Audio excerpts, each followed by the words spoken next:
को ना पूरा देखकर जाइएगा। कुछ लोग आधा देखकर चले जाते हैं, जो कि बहुत ही दुख होता है। हमारे वीडियो को देखिए और पसंद आए तो लाइक और सब्सक्राइब करिएगा, जो लोग नहीं किए हैं, ठीक है ना। एक समय की बात थी। विवेक शहर से काम करके अपनी कंपनी में से शाम को घर जा रहा था। उसको घर जाते जाते बहुत ही रात हो जाती है और वह जंगल के रास्तों से जाता है। इसी जंगल में एक मायावी कंकाल रहता था और वह सबको झांसे में फंसाकर उसको काट डालता था। कई महीनों से इस जंगल से कोई नहीं जा रहा है। अरे अब मैं अकेला पड़ गया हूँ। कोई तो आओ रे, किसी को मैं अपना शिकार बनाऊं। या गोर रहा हूँ, आएगा कोई। सबका इंतजार है मुझे, कोई तो आएगा। कंकाल इंतजार करके थक चुका था, इसीलिए वह अपना भेष बदल दिया। कंकाल एक पुलिस का भेष बना लेता है। इस रूप में तो कोई मुझे नहीं पहचानेगा। अब मैं अपने आवाज को भी चेंज करूंगा, नहीं तो ये तो एक कंकाल की आवाज है। तो भी इस रास्ते से आएगा, वह मेरा पहला शिकार होगा। कंकाल अपने भेष को बदलकर वहीं पर जंगल में बैठ जाता है और बैठने के बाद वह इंतजार करता है कि कोई उस रास्ते से आएगा तो उसे कुछ न कुछ देकर उसके घर में प्रवेश करेगा, जिससे कि उसकी ज़िंदगी आगे चल सके। तभी उसी रास्ते से विवेक आता है, जो कि अपने घर की तरफ जाता है। अरे सर, शहरों में नौकरी छूट गई क्या, जो यहाँ आकर बैठे हैं? किसका इंतज़ार कर रहे हैं इस जंगल में बैठ के? अरे कहीं वो भूतिया कंकाल आ गया ना, आपका कीमा बना डालेगा सर। चलिए यहाँ से चलते हैं, हमारी बात मानिए, चलिए। और ज़्यादा आराम यहाँ पर मत करिए, ये जगह खतरों से खाली नहीं है। विवेक को क्या पता था कि वह पुलिस के भेष में कंकाल है, जो कि उसे ये समझा रहा था, लेकिन वह कंकाल अपनी प्लान बनाकर पहले से ही बैठा था। मैंने सुना है सर, पुलिस वाले बहुत ही अच्छे होते हैं। आप भी मुझे अच्छे ही लग रहे हैं, इसलिए आपको बता रहा हूँ, चलिए। अरे भैया, थक गया हूँ मैं यार, ड्यूटी कर करके। शहरों में इतना धूल मिट्टी गाड़ी, थक गया हूँ, इसीलिए मैं जंगल में आया हूँ। यहाँ सुख भरा आराम तो मिल रहा है। और हाँ, मैं तो अभी घर की ओर जाना चाहता हूँ यार, लेकिन कुछ देर रुकूंगा।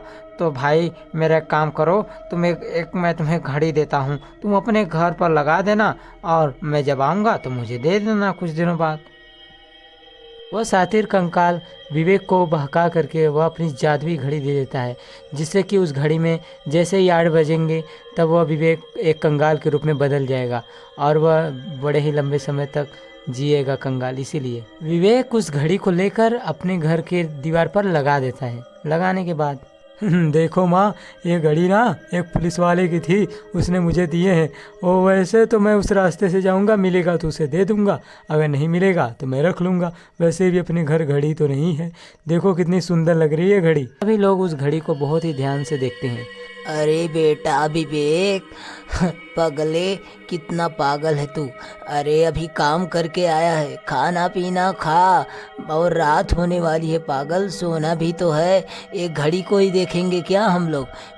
बहू, जाकर विवेक को खाने दे दो और तुम लोग भी खा के सो। विवेक खाना खा लेता है और अपनी पत्नी से कहता है, माँ भी ना जब भी काम करके आता हूँ तो पहले मुझे खिलाने पिलाने के चक्कर में रहती है। विवेक अपनी पत्नी से यह सब बात कह ही रहा होता है कि तभी अचानक उसे उसके शरीर में कुछ चुनचुनाहट सी महसूस होती है।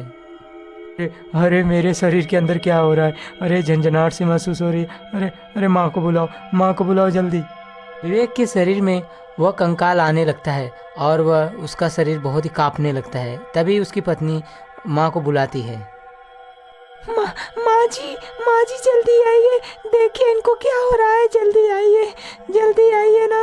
विवेक की पत्नी की बात सुनकर उसकी माँ दौड़ी चली आई और बोलती है, क्या हुआ विवेक? इतने तेजी से क्यों चिल्ला रहे हो तुम सब? अरे बात क्या है, बताओ मुझे।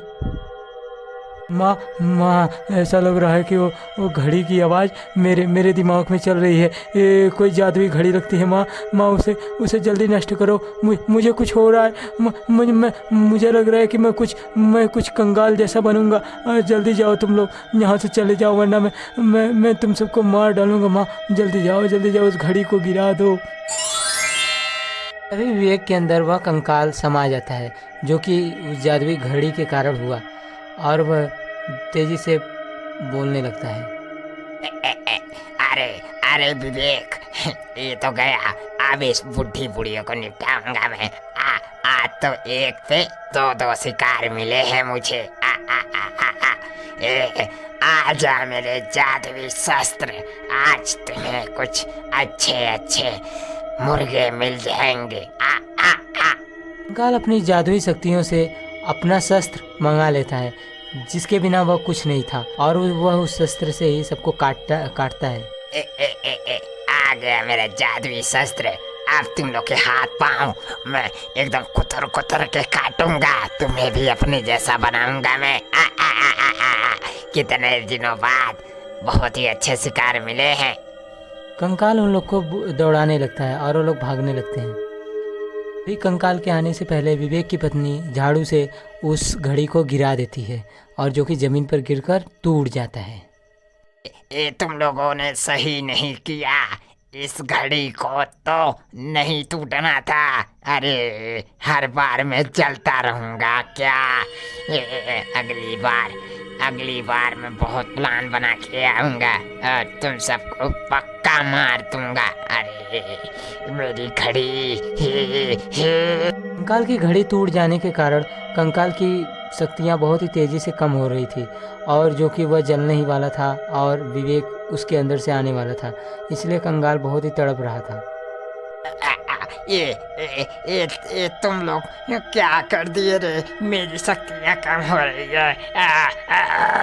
मेरे अंदर दर्द हो रहा है। क्या कर दी तुम लोग? कंकाल की शक्तियाँ कम पड़ रही थी और वह तेज़ी से जलने लगा, और कंकाल के जलते ही विवेक आ जाता है। आप लोगों ने मिलकर मेरी जान बचा ली। अरे अरे वो कंकाल मुझे मार ही डालता। बहुत अच्छी हो तुम सुमित्रा। एक पत्नी के होते हुए उसके पति पर कैसे आ जा सकती है जी? मैं अपनी जान दे देती, लेकिन आपको बचा के ही मानती। विवेक ठीक हो जाता है और वह सबको धन्यवाद करता है। क्यों, सही बात है ना? एक पत्नी के होते उसके पति को कोई छू नहीं सकता, है कि नहीं? अगर हमारी वीडियो पसंद आए तो जिन लोगों ने हमारे चैनल को अभी तक सब्सक्राइब नहीं किया है तो ज़रूर सब्सक्राइब करें, और हाँ, और लाइक भी करके हमें कमेंट करके ज़रूर बताएं कि हमारी वीडियो कैसी लगी आपको। अगर अच्छी लगी तो लाइक ज़रूर करना, और हाँ, चैनल को सब्सक्राइब करना भूलना मत भाइयों।